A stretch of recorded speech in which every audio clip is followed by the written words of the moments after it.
AP Physics is actually my favorite class to teach. You take all of the basic concepts from physics that we taught and you get to expand on them, making them much more applicable to real-life scenarios. I think that the math is challenging, but by using the really challenging math, you really get to see what's going on in the physics concepts.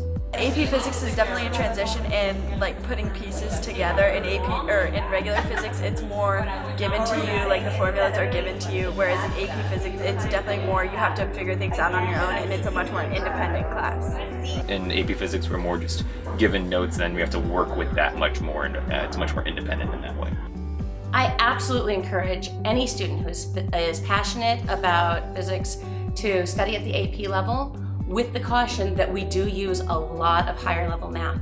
So if you haven't already had calculus when you come in, you really need to be committed to taking a free course online over the summer and at least familiarizing yourself so that you don't feel overwhelmed when it starts.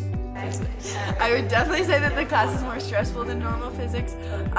One, because you have to memorize everything or figure out how to do everything, whereas like I said, regular physics, the formulas are given to you.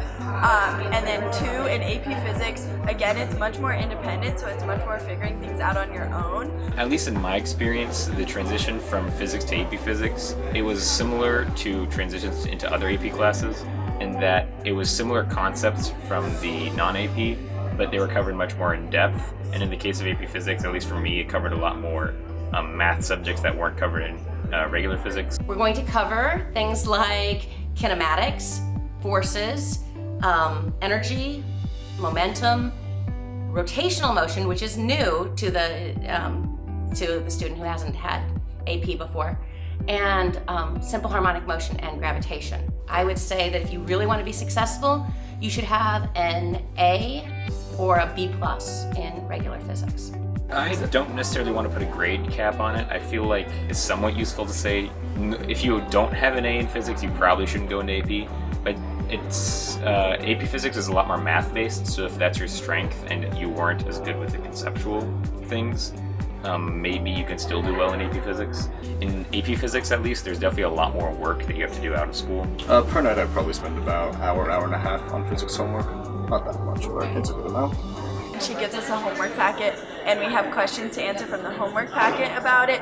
So on nights where we just have the homework packet questions, I would say tops 45 minutes to an hour, depending on how many questions. My favorite part of the class is probably when we have activities where we can interact with other students. Like, well, a lot of times in the problem sets, we're allowed to work together and collaborate on certain things.